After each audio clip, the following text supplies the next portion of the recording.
কথা বলেন।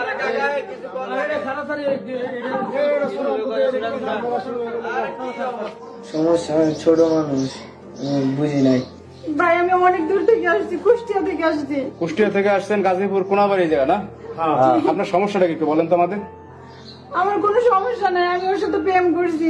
মিলন মেলা থেকে পরিচয় আমাদের 3 মাস থেকে। কি মিলন মেলা? টিকটক মিলন মেলা। ওলা কি টিকটক করে নাকি? হ্যাঁ, এই টিকটক মিলন মেলা কোন জায়গা কাকা? এই বাঙ্গা ব্রিজ। গাজীপুর ভাঙ্গা ব্রিজ। হ্যাঁ। এই যে মিলন মেলা হয় নাকি? মিলন মেলা। 3 মাস আগে আসছিলাম। এরপর এই পোলা লাগে পরিচয়। জি হ্যাঁ, ও বলছে আমার বিয়ে করবো, আমার ঠিকানাও দিছে, এখন আমাকে অস্বীকার করতেছে। তুমি এই মেয়ের সাথে প্রেম করছো? হ্যাঁ। আসতে বলছো বিয়ে করবা? তো এখন সমস্যা কি, বিয়ে করবা না কেন? সমস্যা, আমি ছোট মানুষ, আমি বুঝি নাই। আগে তুমি আমি যাইতে পারবো না, আমি বাড়ি থেকে পালে আসছি, আমি কি করে বাড়িতে যাবো বলেন? এটা তো একটা কথা, কি ভাই? তো যাইবো কেমন, আইসো না। কারণ তুমি কি করবা, বিয়ে করবা না? না, তোমার বয়স কত? 16। হলো আপনার? 26 বছর।